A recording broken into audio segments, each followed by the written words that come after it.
শহীদ দিবস বলা হচ্ছে, কতজন শহীদ হয়েছিল জানো না? আজকে শহীদ হয়েছিল আপনার ৭৩ জন শহীদ হয়েছিল। আজ দিন তো আমার তো বয়সে 32 বছর, তো আমি তো সেটা অতটা জানি না। না আমি জানি না, এসব ব্যাপারে আমি বলতে পারবো না। আজ তো শহীদ দিবস, আমি জানি, উনি জানে। না অতটা আমার জানা নাই। 21 বছর শহীদ দিবস পালন করে থাকেন তৃণমূল কংগ্রেস। 13 জন শহীদের স্মৃতিতে শহীদ দিবস পালন করা হয়, যেমনটা ধর্মতলায় পালন করা হয়। এবছরও ঠিক ভিক্টোরিয়া হাউসের কাছেই হয়েছে। রাজ্যের বিভিন্ন প্রান্ত থেকে তৃণমূল কর্মী সমর্থকরা আসেন। ঠিক আমি যে মুহূর্তে যে জায়গায় দাঁড়িয়ে রয়েছি, ঠিক সেখানে দেখুন 13 জন শহীদের নাম লেখা রয়েছে। কিন্তু আসছে যারা তৃণমূল কর্মী সমর্থকরা আসছেন শহীদ, তারা কি জানেন যে ঠিক কি কারণে কি ঘটনা ঘটেছিল 1993 সালে, বা শহীদ কতজন হয়েছিলেন, কারা কারা কারণ আমরা জানি যে এবছরও শহীদদের যে পরিবারের মানুষজন তারা কিন্তু এসেছিলেন, পরিবারের লোকজন এসেছিলেন এবং তাদেরকে স্টেজে কার্যত মঞ্চেও দেখা গিয়েছে, মুখ্যমন্ত্রী তাদের সঙ্গে কথা বলেছেন। কিন্তু যারা কর্মী সমর্থক তারা ঠিক জানেনই না কতজন শহীদ হয়েছিলেন এবং ঠিক কাদের পরিবার বা কি হয়েছিল সেদিনের ঘটনা। সরাসরি শোনাবো জেলা থেকে যারা এসেছেন কি বলছেন।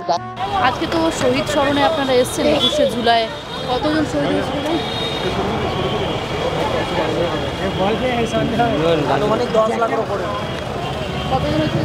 জানি না। আজকে শহীদ স্মরণ না কতজন শহীদ হয়েছিল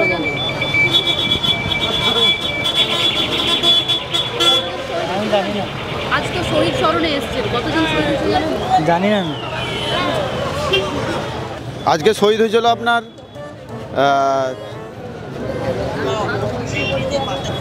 ৭৩ জন শহীদ হয়েছিল। কোথা থেকে এসেছেন? আর পাঁচলা থেকে চলে এসেছি, পাঁচলা থেকে এসেছি। কতজন শহীদ হয়েছিল জানেন? না আমি জানি না, এসব ব্যাপারে আমি বলতে পারবো না। আজ তো শহীদ দিবস, আমি জানি, উনি জানে। এসেছেন। আমি এসছি, আমার একটা কাজ এসছি, ভাই জানে। এখানে আসুন তো আবার। আপনার নাম? ও ভাই, কোথা থেকে এসেছেন? মগরাট পশ্চিম আমার বিধানসভা, কুস্তি থানার অন্তর্গত শেরপুরে বাড়ি। প্রত্যেক বছর আসেন? প্রতি বছর আসি। কি শুনলেন দিদি, কি যে বক্তব্য রাখলেন? দিদি তো আমাদের বক্তব্য দিয়েছে, অনেক তো বক্তব্য দিয়েছে শুনলাম। আমাদের 21শে জুলাই সম্পর্কে কিছু বললো, সামনে বিধানসভার 26শে বিধানসভা বললো। আর আমাদের প্রদীপ ব্লক অফিসে 27শে নানু দিবস উপলক্ষে প্রদীপ ব্লক বা অঞ্চলে আমাদের এটা মিছিল করতে হয়েছে, এটা আমরা করবো। এই যে আজকের দিনটা গুরুত্বটা কতটা এটা জানেন? আজকের গুরুত্বটা মানে এটা আমাদের গুরুত্বটা খুব গুরুত্বটা, এটা 26শে, এই আমাদের 26শে বিধানসভা ভোটার আগে এই লাস্ট 21শে জুলাই হচ্ছে এটা আমাদের। আর এটা আমাদের গুরুত্ব হচ্ছে কি, মমতা ব্যানার্জি আমাদের গুরুত্ব আছে, আমাদের সামনে বিধানসভাতে গুরুত্ব থাকবে। আমাদের মমতা ব্যানার্জি আমাদের এখানে আজকে আমি দেখলাম, আমি তো প্রতি বছর আসি, আজকে যে এত রোদ পড়েছে, এই রোদেতে 21শে জুলাই এত প্রখর রোদ পড়েছে, এত লোক হয়েছে। বিজেপি বা সিপিএম কংগ্রেস যা দেখেছে ওরা পুরো ধোঁয়াশ হয়ে গেছে। আমাদের মমতা ব্যানার্জি আমরা যা বক্তব্য দিয়েছে আমরা শুনেছি, কথা শুনেছি, যা বক্তব্য শুনলাম, আমাদের যা রেকর্ড ভিড় হচ্ছে, আমি আমার লাইফে, আমার এই 32 বছর বয়স, আমার লাইফে আমি দেখিনি। শহীদদের তো সম্মান দিল, তো শহীদদের সবাই দেখলো টিভির মাধ্যমে, জনগণের মাঝে দেখলো তো, সবাই দেখেছে। দিদি সম্মান দিয়েছে তো, কারকে অসম্মান তো করেনি। দেখেছি তাদেরকে আর পুত্রি দিয়ে মালা দিয়ে তো সম্বোধন দিয়েছে। তো কি হয়েছিল ঠিক জানেন দিনটা? আজকে দিনে আজ দিন তো আমার তো বয়সে 32 বছর, তো আমি তো সেটা অতটা জানি না। আমি যতটুকু আমার জানা, আমার যেটা বলেছি, 21শে জুলাই 1993 সালে মমতা ব্যানার্জি তখন জ্যোতি বসু মুখ্যমন্ত্রী ছিল, আর তখন স্বরাষ্ট্রমন্ত্রী বা গৃহমন্ত্রী ছিল বুদ্ধদেব, আর তার সচিব ছিল হচ্ছে কি মনীশ গুপ্ত।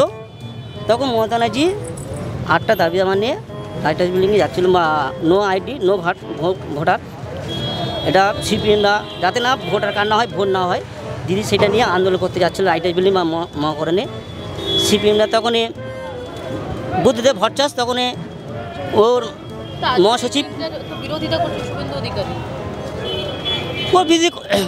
ও তো আগে তো এই দলে ছিল, এখন বিধি করে তো পাগল, ও তো ও তো পাগল, আগে এই দলে ছিল এখন বলতে বিরোধী করছে, তো পাগলের কি করতে দেবো? উত্তরকন্যা অভিযান করছে শুভেন্দু অধিকারী। ও কি করবে? উত্তর কন্যা করবে, দক্ষিণ কন্যা করবে, পশ্চিম কন্যা করবে, ওর কথাতে আমরা উত্তর দিতে যাবো না? ও সব নির্বাচনে কি ফল হবে কি মনে হচ্ছে?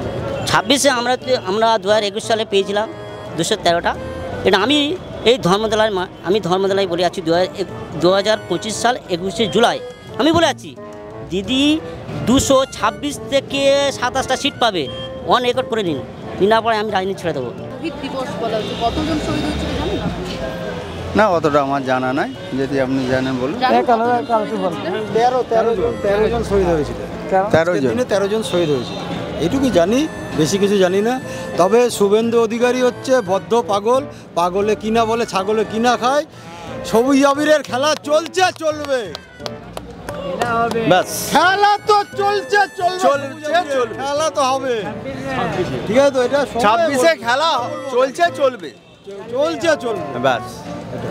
দেখুন, ভালো কিছু পেতে গেলে কিছু ত্যাগ করতে হয়, কারণ কলকাতা সম্পর্কে আমরা যেটা জানি, ধরুন এই হসপিটাল পরিষেবা, মানে যেই জিনিসটা মমতা ব্যানার্জি ক্ষমতায় আসার পরে হসপিটালকে করে দিয়েছে ফ্রি অফ কস্ট।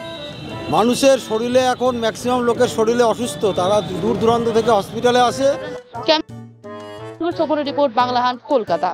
আরো ভালো ভালো খবর দেখতে সাবস্ক্রাইব করুন বাংলা হান্টের ইউটিউব চ্যানেল। বাংলা হান্টের আরো খবর দেখতে নজর রাখুন।